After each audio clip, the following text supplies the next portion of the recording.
Troisième et dernière partie de l'Africa Newsroom. Nous sommes toujours en compagnie de Jean-Claude Moulinda Abi, Lionel Boko et Gratien Rokindikiza. La BAD et la SFI s'engagent à soutenir l'entrepreneuriat féminin. L'objectif de ces institutions financières est de faciliter aux femmes l'accès aux prêts sur le continent. Les deux partenaires de l'investissement féminin veulent promouvoir les activités économiques soutenues par les femmes, comme nous l'explique Idelette Mirabel-Bissou. Un mémorandum d'accord pour promouvoir les investissements des femmes en Afrique a été signé entre la BAD, Banque africaine de développement, et la Société financière internationale, SFI. Objectif, faciliter l'accès des femmes au financement afin de renforcer leur pouvoir économique sur le continent. Le protocole d'accord entre la BAD et la SFI, signé en marge des réunions annuelles de la Banque africaine, constitue une étape importante dans la réduction de l'écart de financement entre les femmes entrepreneurs et les hommes en Afrique. Les femmes remboursent leurs dettes. Elles sont bancables, mais le système bancaire ne leur prête pas. Nous voulons changer cela. Nous voulons encourager le système financier et permettre aux institutions de prêter aux femmes. La Banque africaine de développement estime que l'écart de financement pour les femmes d'affaires africaines s'élève à 42 milliards de dollars, dont un besoin de financement de 15,6 milliards de dollars pour celles qui opèrent dans le secteur agricole. Le constat qu'on peut faire, c'est que les femmes commencent de plus en plus à occuper des places importantes dans le développement économique du continent africain. C'est vrai que jusqu'à une période récente, elles étaient reléguées à un second plan. Maintenant, on les voit donc dans des domaines spécifiques comme l'agriculture et de plus en plus surtout dans la transformation alimentaire. Et dans cette petites unités de production, elles créent déjà de l'emploi, donc ce qui contribue considérablement à réduire le taux justement de chômage dans les différents pays. La BAD prévoit de contribuer à travers ses institutions spécialisées au renforcement des capacités, à la formation, au partage des connaissances pour responsabiliser les femmes entrepreneurs en mobilisant près de 3 milliards de dollars sur 10 ans. À noter que le programme Banking on Women, où la SFI joue un rôle de catalyseur pour les partenaires et les institutions financières, permettra d'aider les entreprises dirigées par des femmes en Afrique. Monsieur Moulinda Abi, on parle souvent de l'essor de la femme active sur le continent, en milieu rural. La femme a un rôle clé, fondamental même, on le sait, mais elles évoluent surtout dans le milieu informel.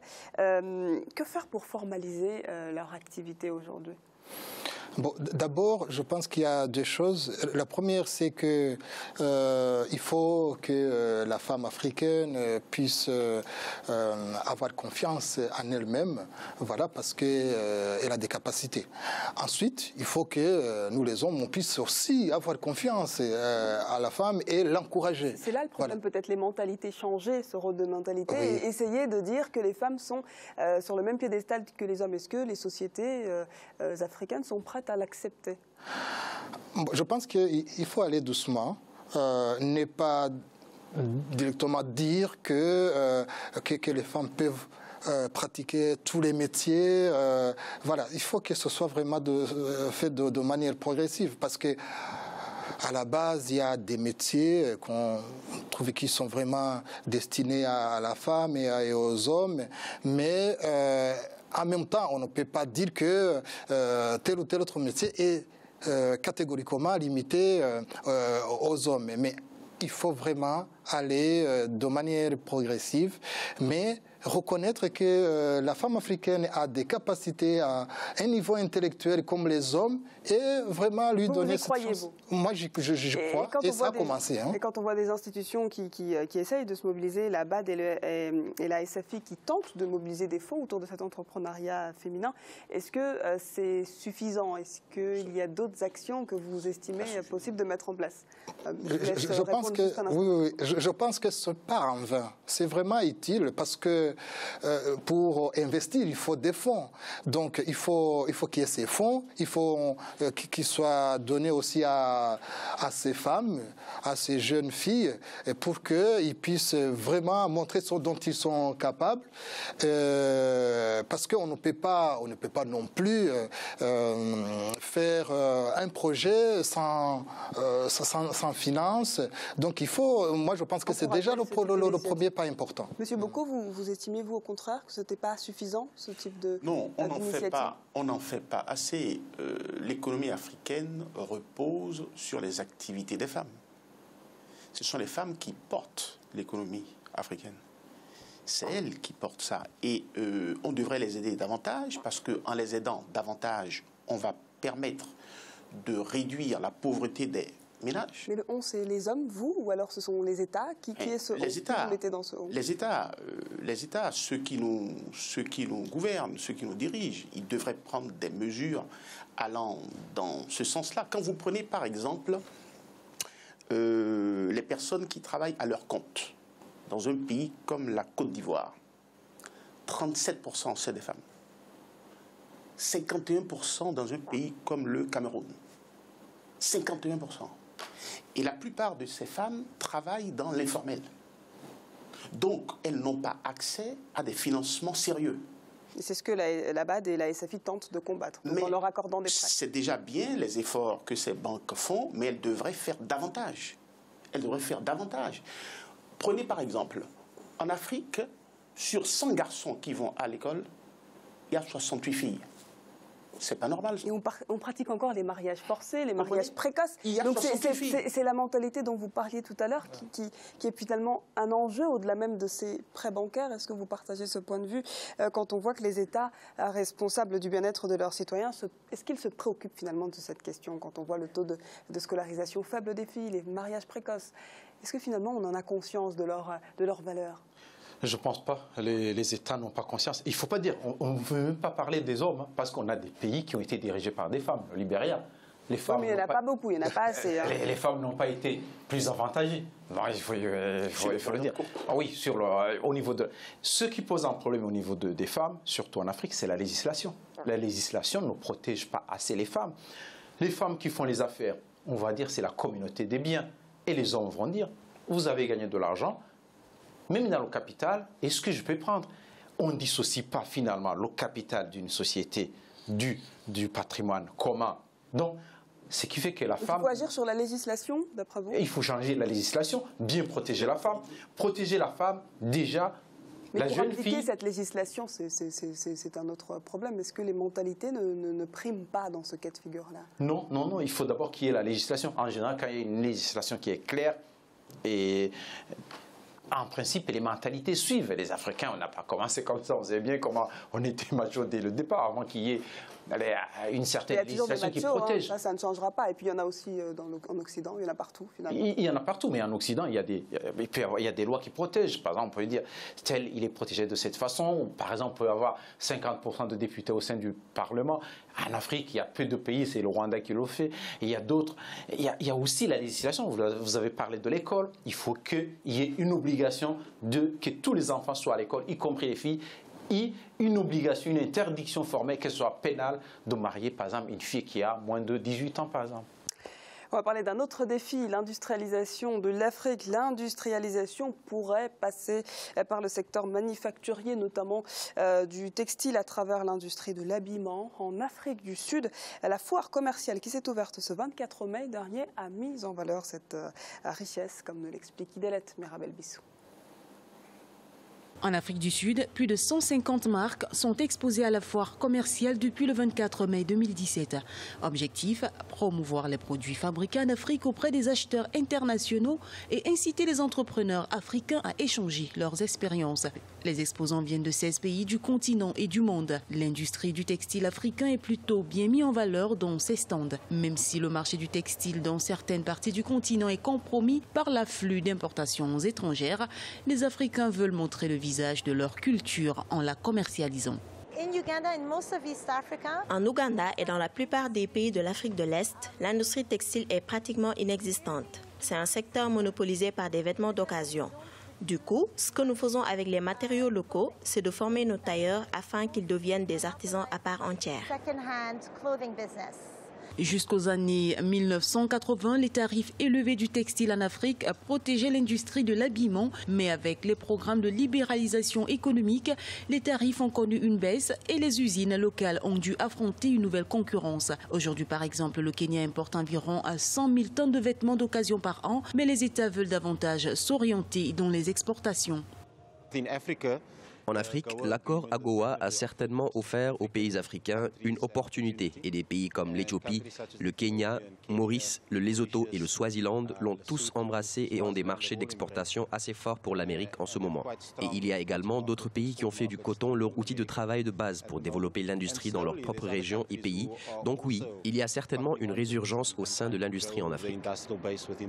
La croissance économique de l'Afrique reste dépendante des commodités et ne développe pas vraiment le secteur manufacturier. La fabrication bas de gamme commence à passer dans des pays africains comme l'Éthiopie qui se construisent une réputation pour la production de vêtements, de chaussures et d'autres produits de base grâce à une électricité stable et à l'amélioration des infrastructures de transport.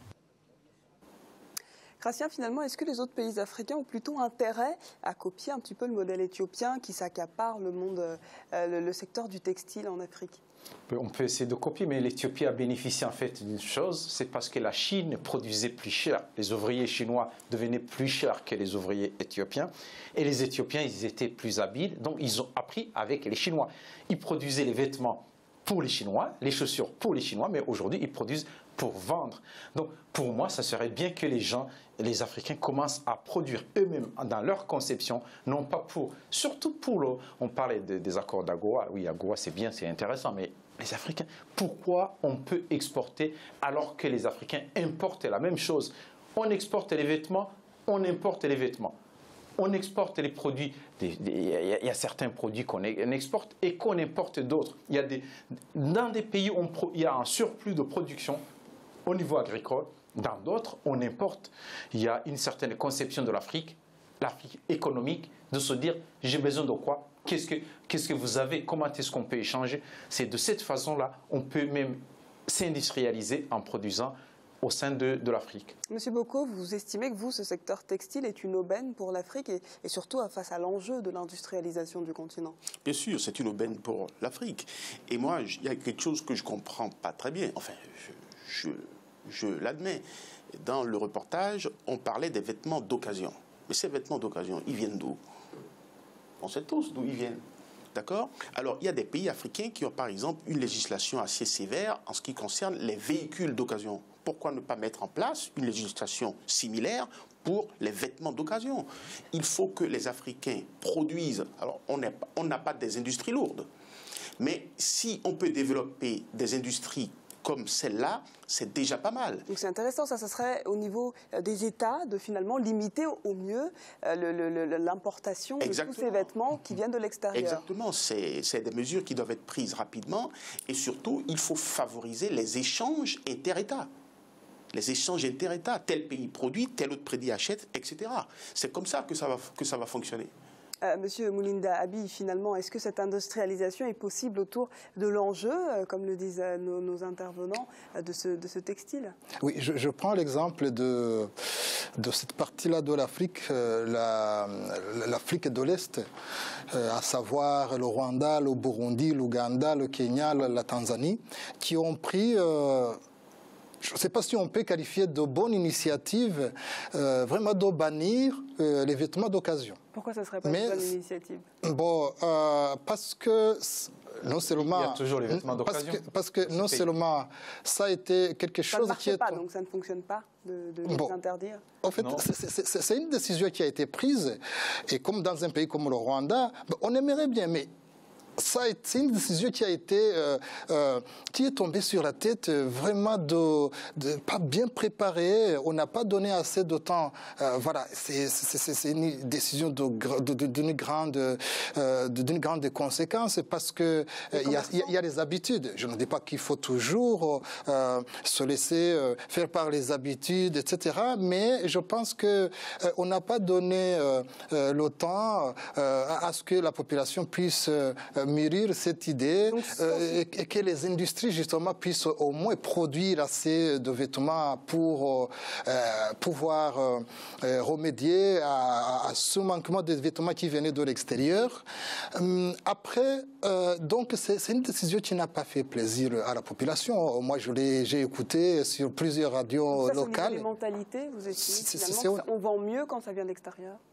C'est au niveau de la mentalité, mais aussi il faudra voir au niveau et de la qualité et du prix par rapport à ce qui sera produit justement localement. À un certain moment, on doit faire un effort pour, disons, un certain patriotisme économique. Oui, mais le Made in Africa, finalement, ne s'impose pas, que ce soit au niveau des aliments, au niveau du textile, au niveau de plusieurs secteurs, ça ne marche pas. Je vais pas jeter des fleurs à Mobutu, mais il y a un certain moment où les Aïrois s'habillaient à la Bakos, il y avait une certaine production des vêtements, donc ça favorisait l'économie. Il faut à un certain moment, un certain dirigisme au niveau de l'Afrique, obliger les gens, si on arrête de produire, d'importer cela, on produit, essayez de vous habiller de cette façon, même si ce n'est pas un ordre, mais essayez au moins pour encourager, parce que vous portez un vêtement... Ça vient au niveau des dirigeants, là.